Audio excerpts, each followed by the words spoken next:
Thank you, Father Blankenhorn. It's a great pleasure to be with all of you today. The only regret is that we're not able to be in person, but this will have to do, and I look forward to our conversation together this afternoon. And I'll just also want to express my gratitude to Father Blankenhorn for the invitation to be with you all today.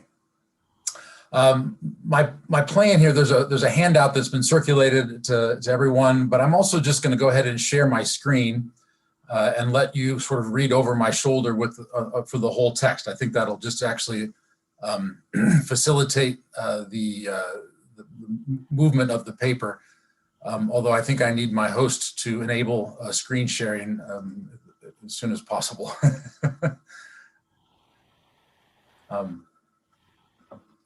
So I'll see if that happens. There we go.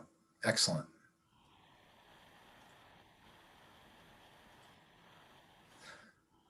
All right. This paper explores the relationship between knowledge and love found in the Theology of Thomas Gallus, the early 13th century canon regular associated with this 12th century school of St. Victor, and often styled as the last of the great medieval Victorines after Hugh and Richard. To the extent that Gallus is known at all today, he's often regarded as the instigator of a particular medieval approach to the question of knowledge and love, an approach which places these two in a mutually exclusive competitive relationship in which love ultimately wins out over and against knowledge. He is thus labeled an affective, that is to say, an anti-intellectual mystical theologian, whose theology bore its most famous fruit in the late medieval treatise, The Cloud of Unknowing. To the extent that the Cloud treatise is identified as the root of a late medieval anti-intellectualism that flowers in modern spirituality, Gallus is thus often credited with sowing the seeds of a modern anti-intellectualism. This paper seeks to exonerate Gallus. It argues that he distinguishes knowledge and love, but only in order to place them in a dynamic reciprocal interrelationship. Inspired by the thought of Bernard Lonergan, this paper argues that this relationship is best understood as levels of human consciousness, levels that are distinct and irreducible to each other, and which together comprise what could be called, borrowing a phrase, the polymorphism of human consciousness. In a late article called Mystical Consciousness, a Modest Proposal, Bernard McGinn distinguishes mysticism and spirituality in this way. Spirituality is a broader term signifying the whole range of beliefs and practices by which the Christian church strives to live out its commitment to the Spirit present in the risen Christ. More narrowly, mysticism signifies an integral element within spirituality. It is the inner and hidden realization of spirituality through a transforming consciousness of God's immediate presence. This mystical element within Christian spirituality is the goal to which spiritual practices aim. And this transforming consciousness of God's immediate presence is often called mystical experience. McGinn, however, deems mystical experience a misleading interpretive category due to the ambiguity of the word experience. Instead, he proposes that analyses of medieval mystical texts have recourse to Lonergan's category of consciousness, for it provides a more adequate theoretic basis for investigating mysticism, and also one that provides a better insight into the writings of the mystics themselves. McGinn writes, and this is the first text on the handout, mystical consciousness is a fruitful way to conceive of the forms of special encounter with God spoken of by Christian mystics, primarily because consciousness, as Lonergan understands it, emphasizes the entire process of human intentionality and self-presence, originating pure feeling, sensation, or experience, easily separable from subsequent acts of thinking, loving, and deciding. So heeding McGinn, a brief glance at Lonergan's theory of consciousness will be helpful. Lonergan conceives of human consciousness as a dynamic structure.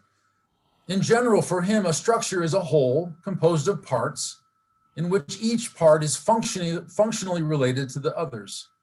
Each part is what it is in virtue of its functional relations to other parts. There is no part that is not determined by the exigencies of the other parts. The whole possesses a certain inevitability in its unity, so that the removal of any part would destroy the whole, and the addition of any further part would be ludicrous. Human consciousness for Lonergan is structured by cognitional acts which unfold in an inevitable and self-assembling order. He usually categorizes these acts according to levels, each of which precedes and sets the condition for the emergence of the next. Lonergan identifies 4 such levels, each with its corresponding acts: an empirical level that experiences, an intellectual which understands, a rational which judges, and a responsible which decides. One moves from one level to the next on account of the unrestricted dynamism of the human spirit. The details of Lonergan's analysis need not be pursued here. Suffice it to say that each level of the human person moves towards self-transcendence. She moves from the sensible to the intelligible, from the intelligible to the true, from the true to the good, and on to ever fuller truth and goodness. In sum, the human is a dynamic structure of embodied consciousness, whose unfolding is a process of self-transcendence that finally has its goal in God. Now, for Lonergan, these levels of consciousness are best imagined as vertically organized from lowest to highest.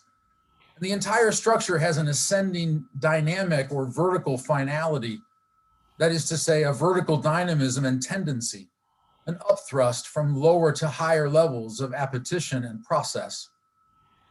Within this ascending dynamic in the structure of consciousness, there is a relation of lower to higher levels that one could call sublation. This is the second quote on your handout. What sublates goes beyond what is sublated, introduces something new and distinct, puts everything on a new basis, yet so far from interfering with the sublated or destroying it, on the contrary, it needs it, includes it, and preserves all of its proper functions and properties, and carries them forward to a fuller realization within a richer context.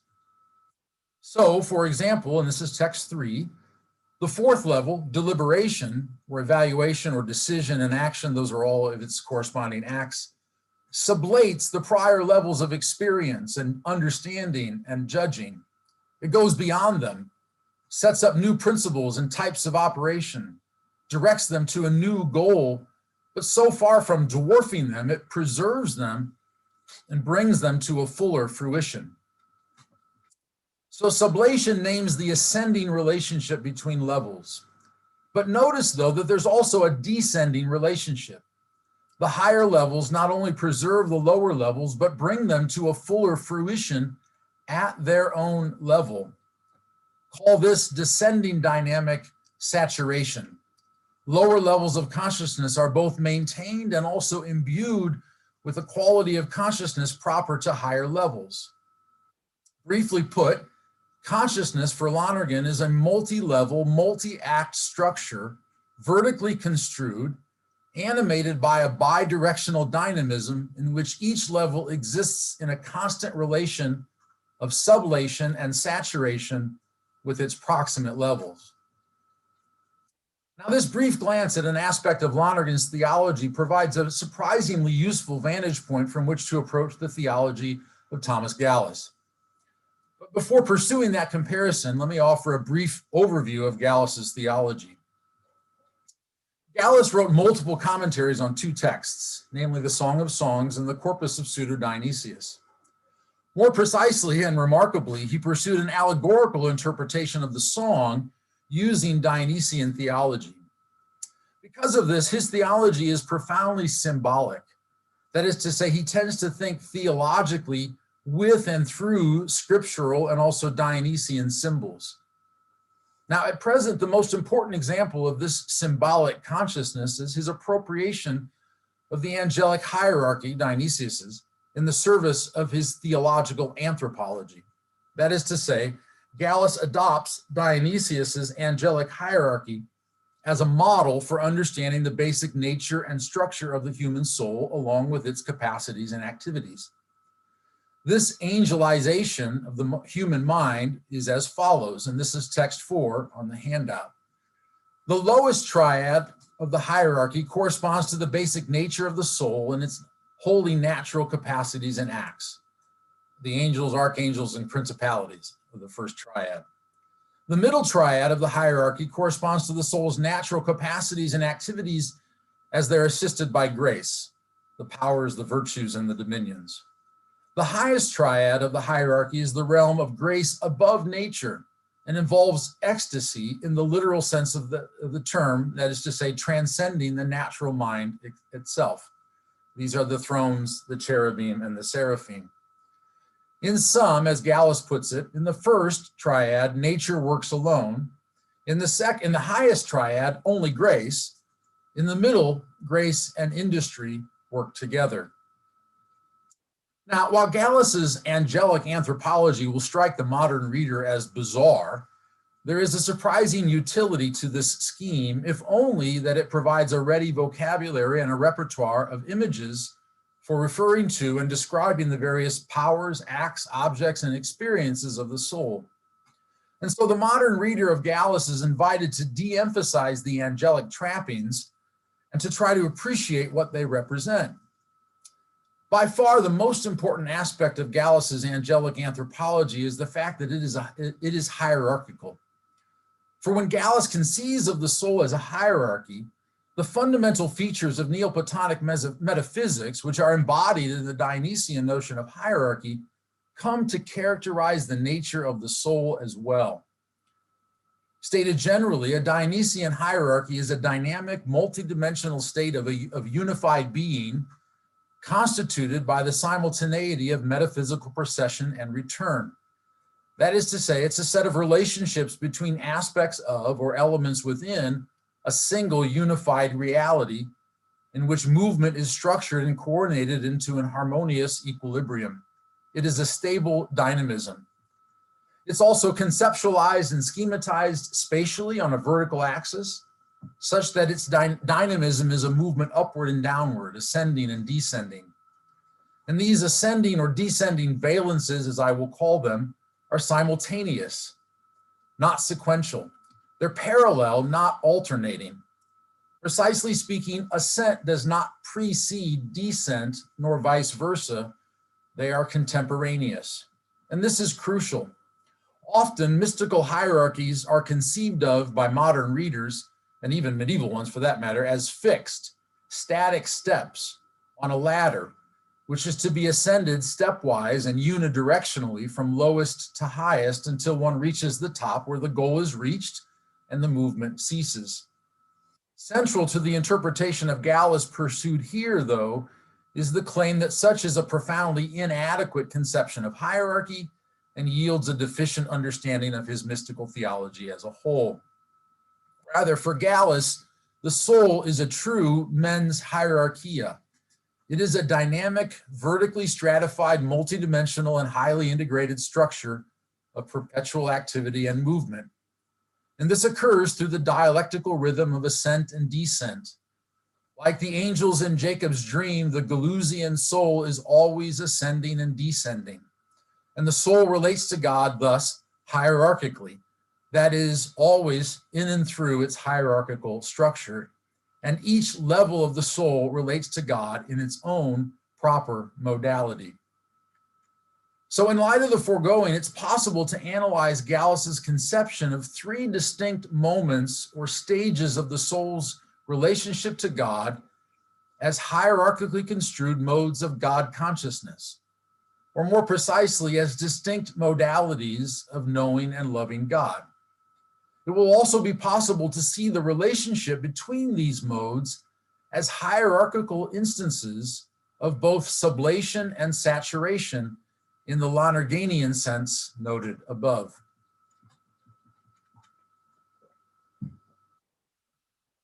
The first of these corresponds to the dominions, the sixth angelic rank overall, and the topmost of the middle triad, which is the sphere of natural human activity assisted by grace. At this level, Gallus's primary concern is the acquisition of knowledge, or in his term, cognitio, of God. At this level, cognition of God is knowledge of the Creator mediated by created effects. Invoking Romans 1:19 and 20, Gallus calls this the mirror of creatures. On one hand, it's knowledge of God derived from philosophical speculation based on natural reason. Indeed, Gallus explicitly praises Aristotle as its preeminent practitioner. On the other hand, the notion of ascending through visible things to invisible things is a venerable Victorine principle going back to Hugh. And so this intellectual cognitio Dei is thus the proper object and possession not only of philosophy, but also of theology as well. And this is quote 5 on your handout. Whatever science or wisdom, therefore, obtained in this intellectual mode either arises from the cognition of pre-existing visible things or is apprehended by the intellect, and it pertains to the first and common mode of cognizing God. And this pertains to all the liberal doctrines, not only of the pagan philosophers, but also of the Catholic doctors and the Holy Fathers, which either through intellectual study or teaching are able to be understood by mortals and can be assimilated into the faculty of the common understanding. So, whether rationally discovered or divinely revealed, this form of intellectual cognition falls within the purview of the natural intellect. The soul arrives at this knowledge by actively extracting knowledge from the created world, through which the nature of God can be deduced and inferred. In this way, the mind begins downward facing toward creation, from which the mind can pull or extract knowledge, and by which it can mount upward toward knowledge of God. Gallus calls it wine, extracted from grapes. Now, Gallus is a metaphysical exemplarist, and so what the soul extracts from visible things are the divine ideas, which he calls, intriguingly, the theoriae. The theoriae exist preeminently and in simplicity in the eternal word, but they are also present in diversified multiplicity in all created things, causing each one to be the kind of thing that it is. So he refers to these as the exemplars of the eternal word, which are the eternal theoriae, and they are called the invisible things of God in the plural, even though in the highest word they are one. So what then, in summary, is this Dominical God consciousness for Gallus? Well, in a word, I think we could call it scientific. It's active, it's initiating, investigative, wresting knowledge of God from the created order. It is actively acquired by natural human effort and falls within the natural capacities of the soul and is mediated by concepts drawn from created things. The soul, in some sense, stands over and above its objects. Its proper act is extractive and abstractive. Its goal is to acquire and possess through conceptual grasp. Its formality, we might say, is the true insofar as it is true, the verum ut verum in scholastic idiom. And its sense modality, if we can give it one, is vision and audition, connoting a kind of detached and objective analysis. Now, because this level is the highest of the soul's natural capacities, it encounters here a limit, a boundary which it cannot cross on its own. And yet the vertical finality, the ad deum impulse of its hierarchical nature does not allow it to rest here. Rather, it continues to reach, to strive, to yearn for more. And to characterize this posture, Gallus consistently deploys the language of stretching and extending. The still sober mind is stretched and is exercised toward the ray above, up to the highest limits of its nature.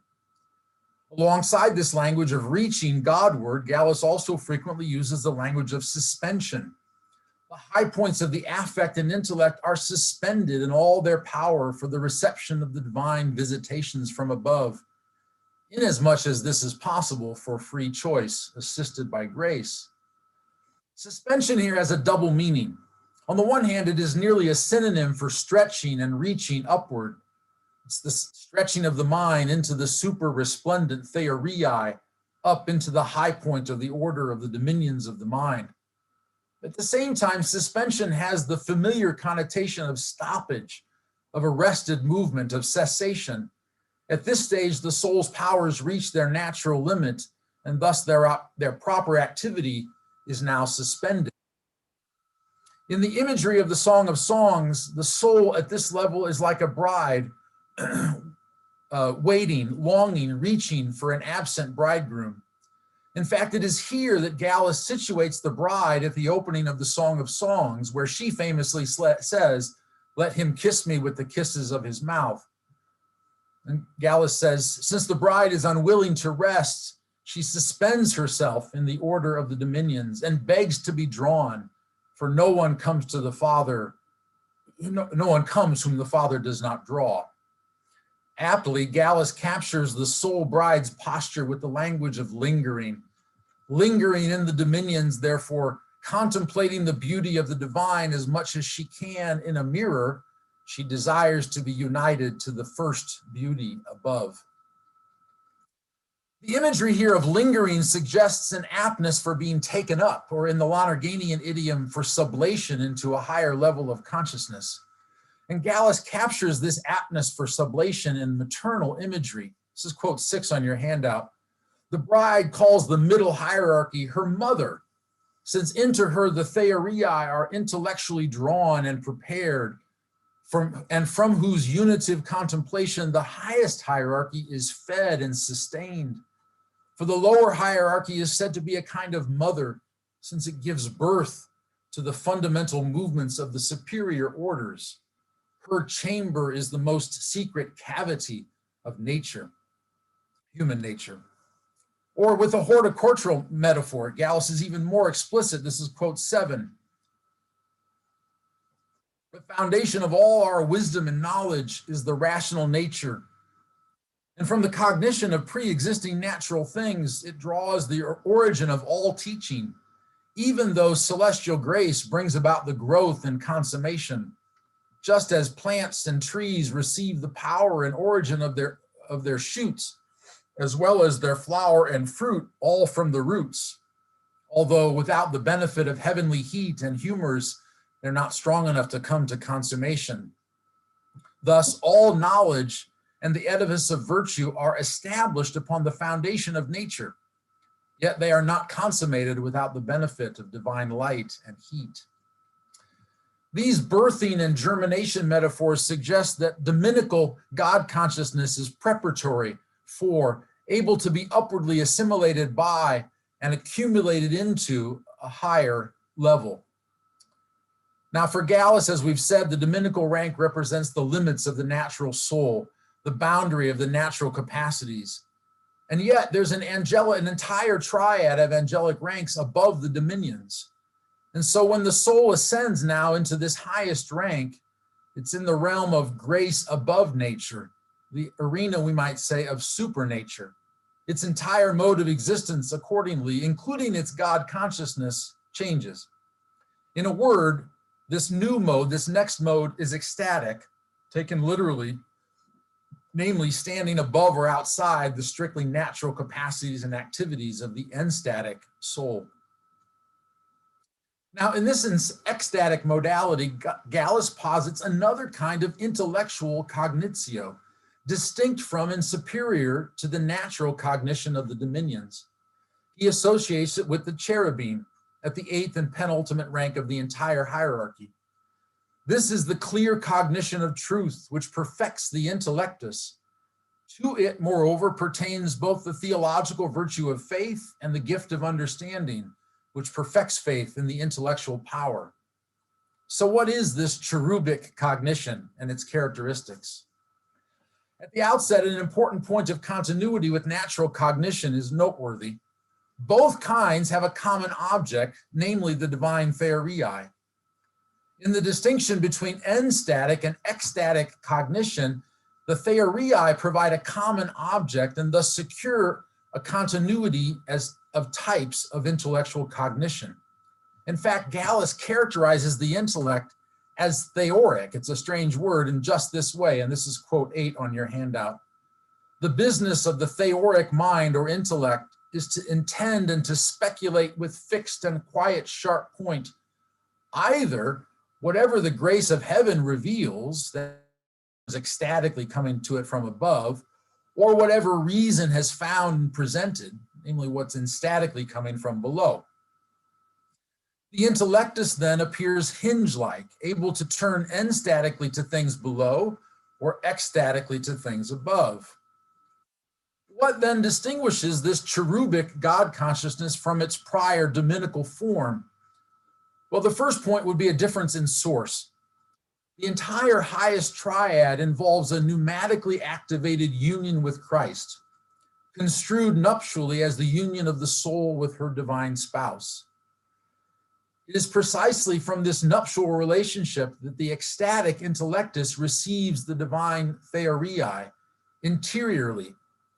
The beloved's bundle of myrrh represents for Gallus the many theorii, sweet smelling above the mind, flowing from the simple unity of the word.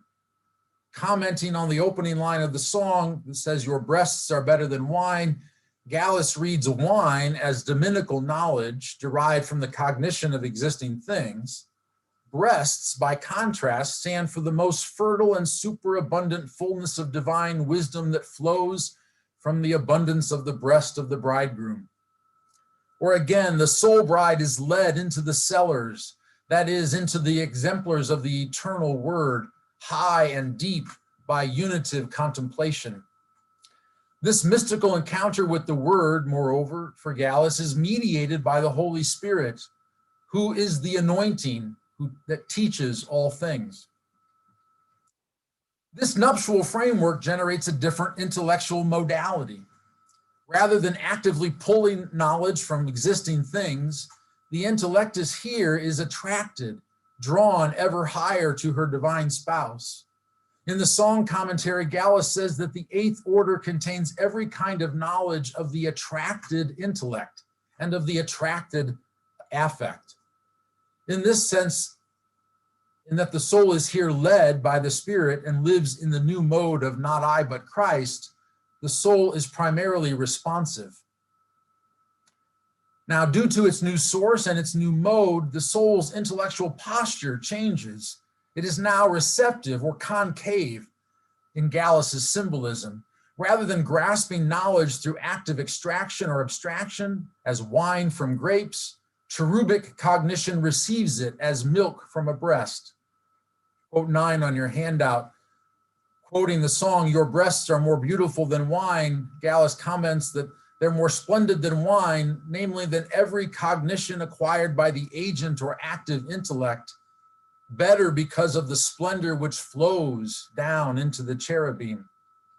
This evocative passage clearly distinguishes the wine of an inferior cognition derived or acquired by the activity of the agent intellect from created things below the mind, from another superior kind received from above, flowing down into the cherubic order as milk from a breast of the word. Now, the most striking aspect of cherubic consciousness is what Gallus calls simplification. Drawn to the super simple spouse, the powers of the soul themselves begin to be simplified. The subtle movements of the mind extending towards supernal things are simplified in the contemplation of the super simple word. Well, what does this mean? Well, in the most basic sense, it means a contracting focus. Gallus says that it befits the mind rising to this cognition to unite all of its multiple capacities and be converted to the deifying simplicity. The result is a contracted intellect and an intellectual vision most greatly simplified. Interestingly, intellectual simplification also involves a transition from discursive reasoning to a more direct and immediate intellectual intuition or gazing into the higher theorii. Reason, says Gallus, palpates, as it were, what it manually considers by the hand, by breaking down and by examining. By contrast, the cherubic intellect considers and sees by contemplating directly. It has a simple gaze. While this simplification pertains primarily to the intellectus itself, in cherubic consciousness, there is also a striking form of simplification of the intellect with the affect. They are both simplified in my contemplation, the bride says. And the milk of cherubic cognition, which is received from the bosom of the bridegroom, is both white and sweet, Gallus says. White because of the experience of splendors in the summit of understanding, sweet because of the boiling heat of the accompanying affection at the highest peak of understanding. Such imagery suggests a drawing together. Those illuminations which the affectus and intellectus perceive simultaneously constitute the order of the cherubim, where the contemplative movements of intellect and affect unite and simplify in ascending into the spectacles of divine simplicity. So, in sum, what could we say about this cherubic God consciousness? Well, like Dominical God consciousness, it is a type of intellectual knowledge or cognitio of God. And the intellectual character common to both is secured by their common object, the divine theorii. They are also importantly distinct. The Dominical is sober cognition, while the cherubic is ecstatic. Cherubic cognition is the highest and greatest of intellectual knowledge. At the same time, the scientific posture of Dominical consciousness has now been taken over by an intersubjective relation between the soul and the word, now construed nuptially as a bride-bridegroom. In this new posture, the bride is receptive and responsive to the bridegroom, drawn or pulled rather than grasping and possessing, attracted rather than extractive. The synderasis or high point of the soul is no longer convex, that is to say, pointed downward, extracting wine from grapes, but rather now concave. Its sinus mentis opened upwards to receive the milk flowing down from the breast of the word, that is to say, the theorii flowing into the soul bride from her intimate union with Christ in the Spirit. Drawn to her simple spouse, the cherubic intellectus undergoes a simplification, both in itself and in relationship to the affectus. The soul now encounters the true as the good, experiences an affective ideation, we might say. Such simplification corresponds with intensification, a modality more like intuition than discursive reason, capable of deeper intellectual penetration. For all that, though, the cherubic cognition remains intellectual, in some sense bound and limited by the finitude of intellectual concepts through which it encounters the divine theorii. And so at the threshold of the highest rank, the seraphic, that is to say, the intellect reaches its limit. This is quote 10 on your handout. For the intellect and the affect walk together up to the final failure of the intellect, which has its high point in the order of the cherubim.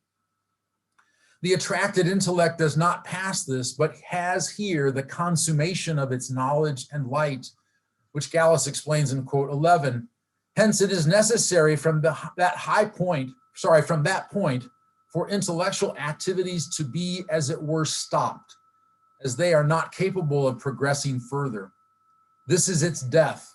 Hence, Exodus 33:20 says, "Man shall not see me and live," since God is wholly desirable, but not wholly intelligible. All of this sets the stage for the sublation into the seraphic union, Gallus's final level of God consciousness. For by contemplating the bridegroom on the day of his espousals, the bride in the order of the cherubim makes, as it were, a final preparation so that she is led to the inmost bed of the bridegroom. More precisely, we could say that cherubic intellection will now lead to seraphic affection.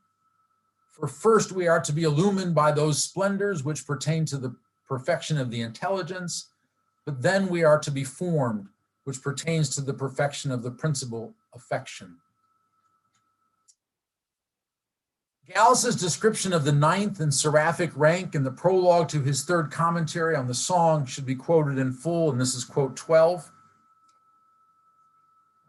The ninth order contains the principal sighing for God, the super intellectual stretching and insendings, burning brilliances and brilliant burnings. The understanding cannot be drawn to the excessive sublimities and sublime excesses of all these. Only the principal affection can be united to God. This order embraces God and is surrounded by the embraces of the bridegroom. It does not know through a mirror, but gains the portion of Mary which will not be taken away. From this order, the flood of the divine light flows into the lower orders one by one.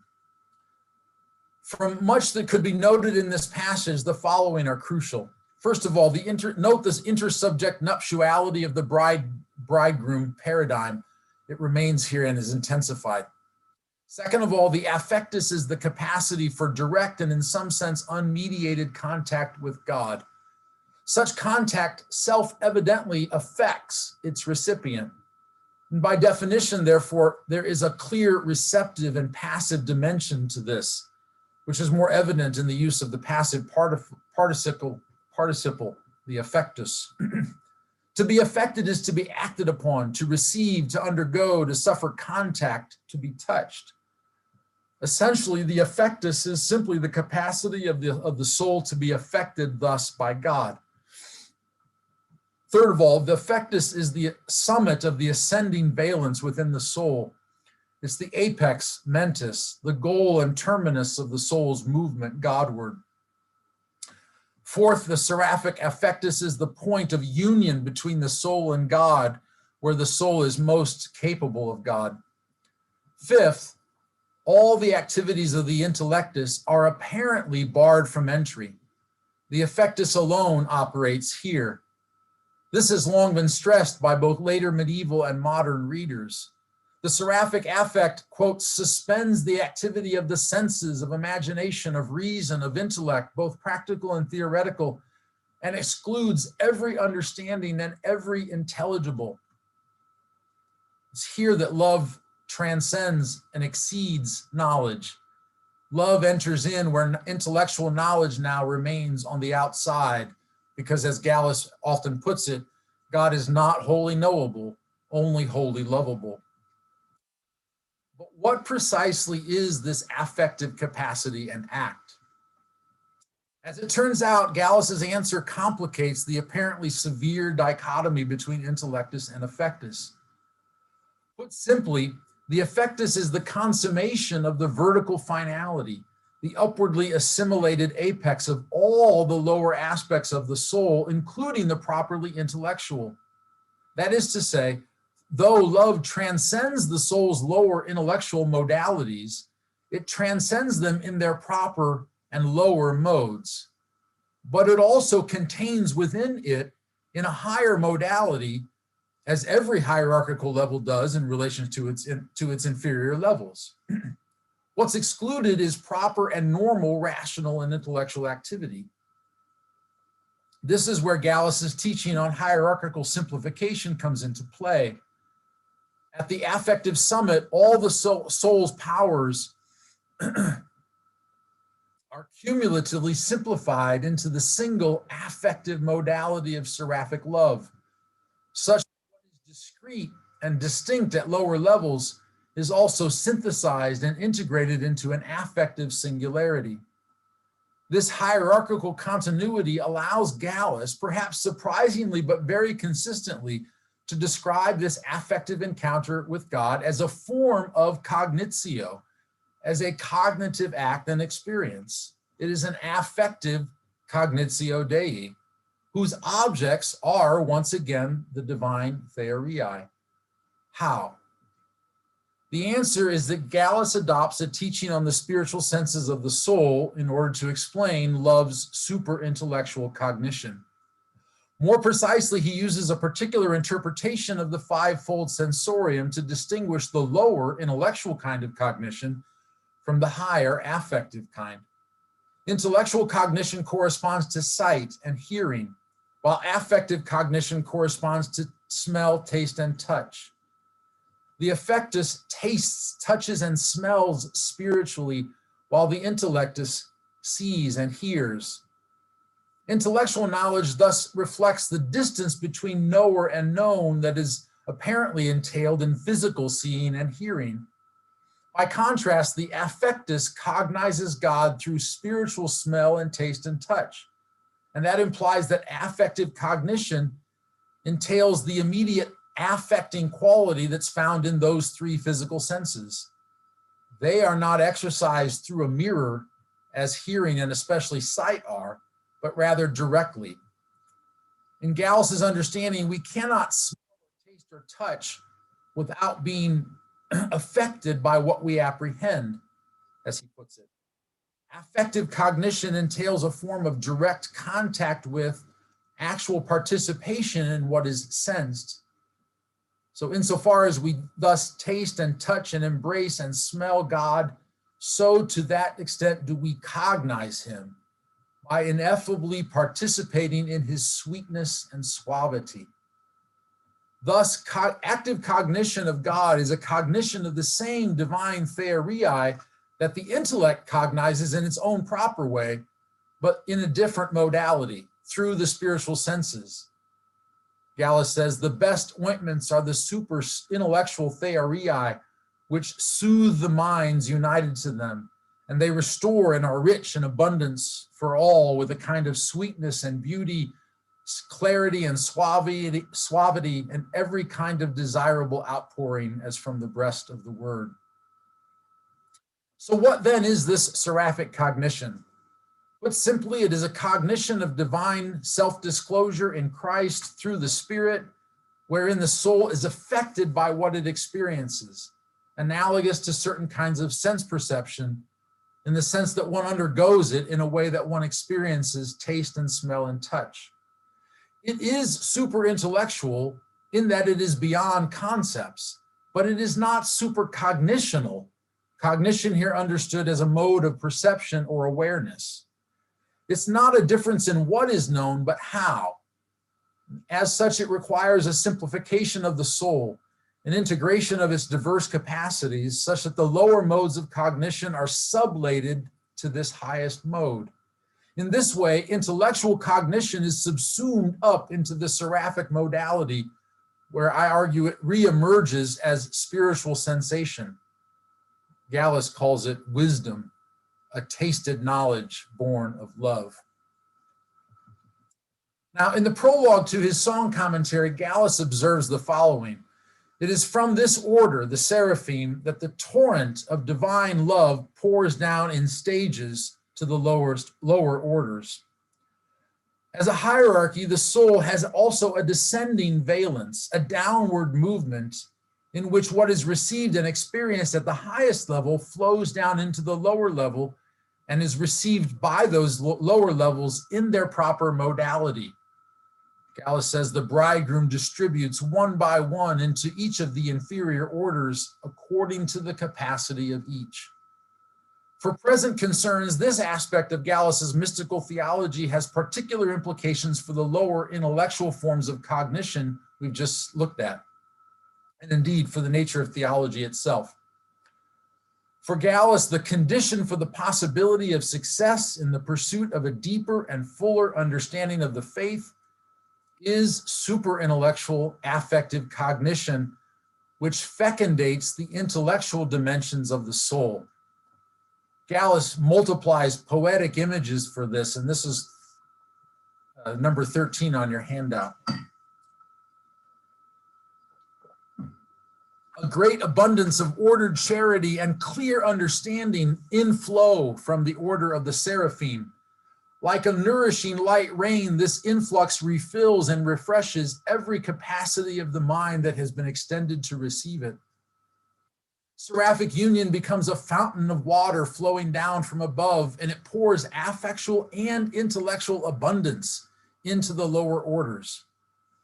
The affectual inflowing is like a fountain of intellectual things by which there is an inflowing from the higher watering. Brought to union, the affectus engenders incomparably brighter lights in the intellect. So what exactly is this intellectual benefit from affective cognition? I would argue it is a greater and deeper understanding of the faith. This is 14 on your handout. Often by the experience of burning charity, the mind is illuminated and strengthened in no small way as to how to apprehend the articles of the Trinity, already held by faith, but how they're understood to be thus, and ought not nor cannot be otherwise, even though it does not fully understand them. Gallus is not advocating a sort of quasi-Gnostic form of secret revelation or some new knowledge that departs from or adds to scripture and tradition. Rather, he affirms two things here: a more personal relationship to the truths of revelation, and also the possibility of deeper insight into their intelligibility. It is this dimension that is fecundated by the soul's super-intellectual cognition. For Gallus, affectivity is intellectually fruitful. It produces an abundance of speculative insight.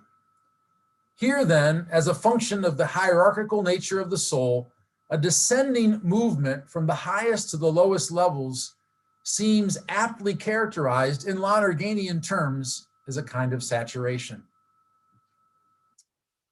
So, Gallus's three modes of cognition, we might call them scientific, contemplative, and sapiential, are helpfully construed, I would argue, as three intimately interrelated forms of God consciousness, three distinct modes by which the soul relates to God. As with Lonergan, so with Gallus, it is appropriate to speak of a polymorphism of human God consciousness.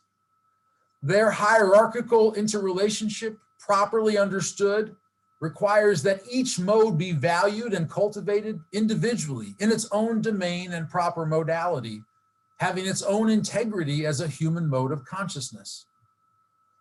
These modes participate in an ascending vertical finality with its concomitant process of simplification by which the lower modalities are sublated into the higher, enabling greater degrees and higher intensities of divine human intimacy.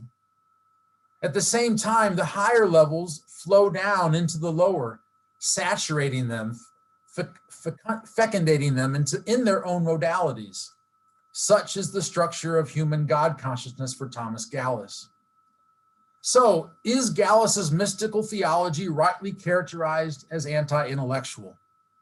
No. Rather, Gallus is best interpreted as affirming a multidimensional or multimodal structure of human God consciousness, where each modality has its own value, integrity, and function in the soul's total relationship to God.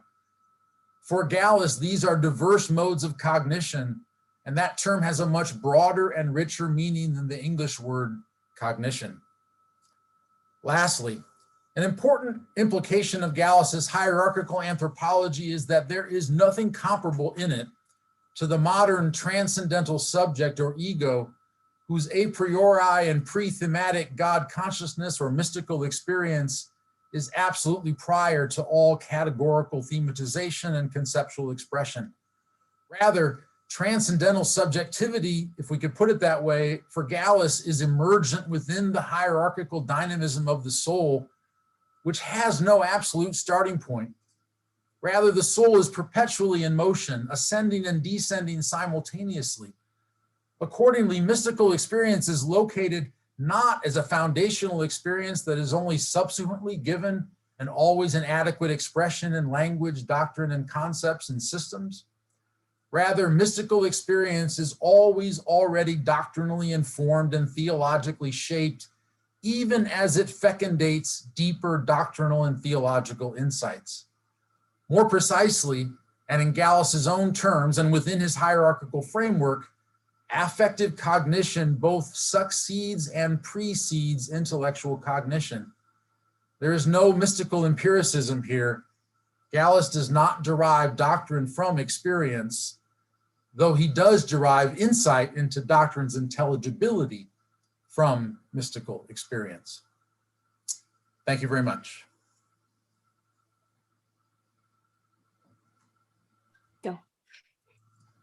Thank you, Professor Taylor Coolman, for a wonderful and rich tour of the complex and too little known work of Thomas Gallus. I have about 5 of my own questions written down, but I would prefer to give priority to some of our participants.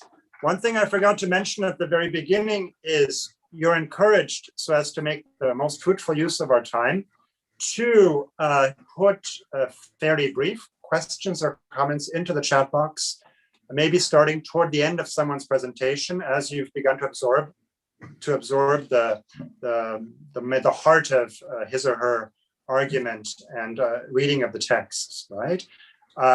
So we already have some comments right now. I will just pick out a couple of them. The advantage also of short comments is that if Boyd or whoever else is presenting prefers to just go through it himself, it's much easier to do so in this 15-minute period. So Professor Taylor Coolman, I would give the first question to is either Mr. or Miss Cohen on possible Byzantine influences on Gallus other than Dionysius. Can we say anything about this? I don't know of any other than Dionysius. Gallus does not, to my memory, cite explicitly other authors. He's just so obsessed with Dionysius that seems to be the primary focus. So just my short answer is none that I can think of off the top of my head. Yeah. And it's a very interesting question. Right. I think that would be consistent with what we see in some of his contemporaries in scholastic theology, who very much have to rely on John Damascene and Dionysius here. But obviously Damascene cannot be the same kind of rich source for this material as someone like Dionysius. So somebody wants to hand out that is more. Perhaps I will go to, I believe it was, Mr. or Father Lukasz Savicki has a fascinating question. You could also, if you prefer, unmute and ask it orally yourself, unless you prefer for me to read it on your behalf. You're most welcome to unmute and have an exchange with Dr. Boyd Taylor Coolman. Lukasz, I'll give you a few seconds to unmute, but if you prefer not to, that's fine. It's your choice. Hello. Hello. Greetings to everybody. My question was very simple.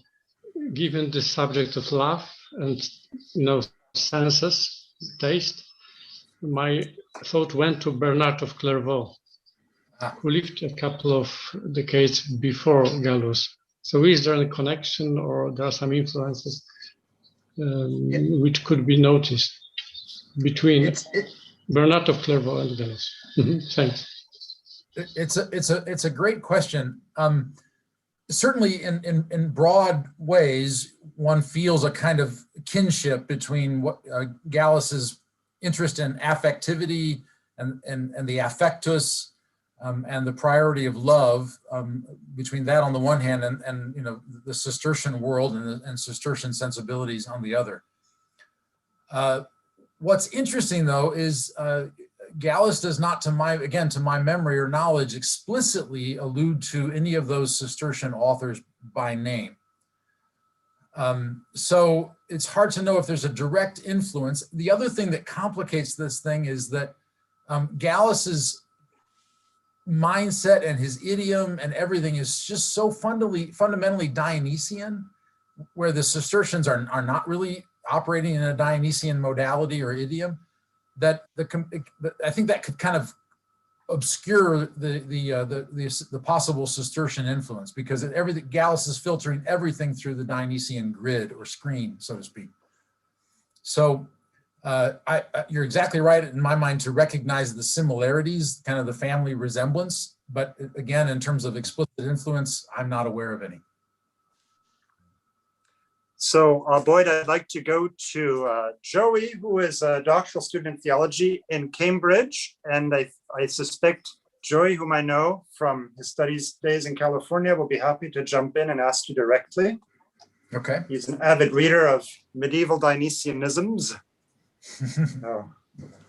Thank you, Father, and thank you, Professor, for your wonderful paper. So my question is, maybe just rhetorically, to what extent does bringing Lonergan immediately into the conversation kind of import a Thomistic lens kind of by the back door? Now, I don't think any reader or commentator of Dionysius would disagree that with God as this overflowing source of love and goodness, that these don't affect the lower levels, such that I think saturation is kind of an apt way of looking at the downward mediation. But in terms of the mystical ascent, to what extent maybe might having brought Lonergan into the conversation kind of already make our interpretation of Gallus closer to the type of upward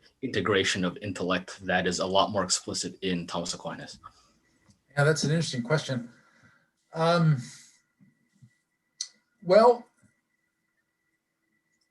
I maybe, I mean, on one hand, I'm inclined to ask you to say more about what is precisely about Aquinas that you're thinking here sort of, is coming into play that's more similar to Gallus than we might imagine.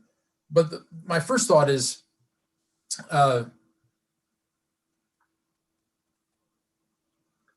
mean, as Father Blankenhorn knows very well, he's written about it very eloquently, both Albert and Thomas themselves strongly disagree with Gallus and Gallus's interpretation of Dionysius, precisely on this issue of the affectus and how it relates or doesn't relate, or how it's a part of the Dionysian theological world at all. So, and to the extent that Lonergan is more kind of in a transcendental Thomist sort of modality, it's not clear to me that,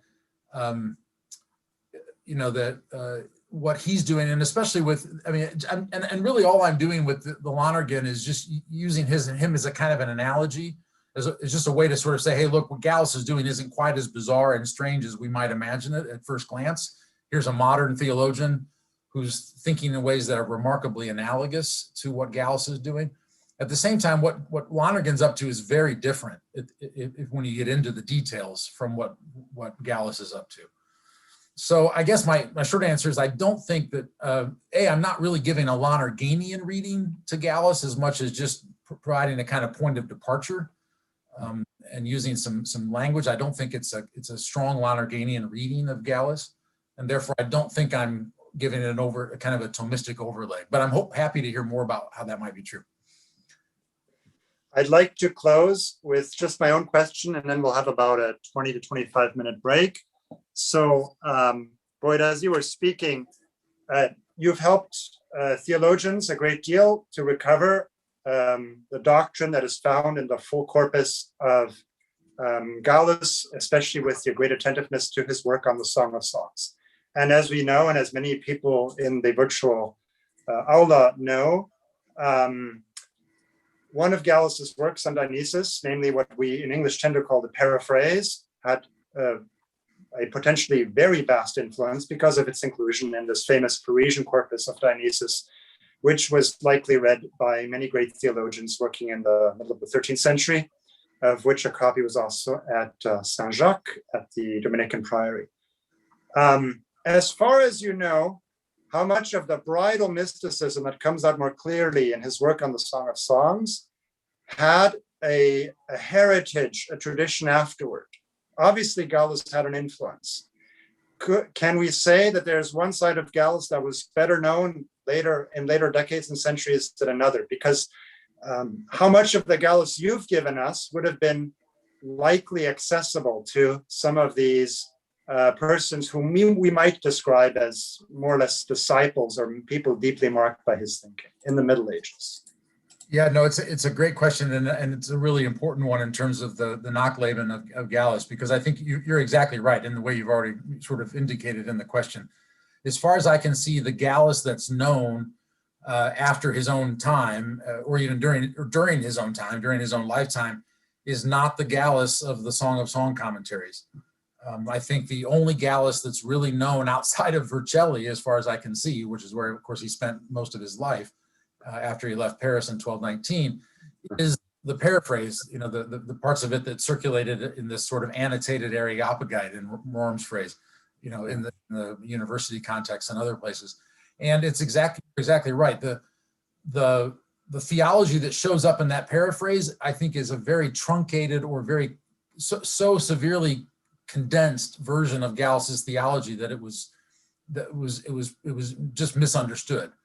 And without the advantage or the benefit of the larger corpus, and especially the commentaries on the Song of Songs, I think the later Middle Ages just got a truncated version of Gallus, unfortunately. Okay, so the 21st century is seeing the birth of a full-blown Gallusian mystical tradition. We'll hope so. We'll see. Yeah. Thank you so much.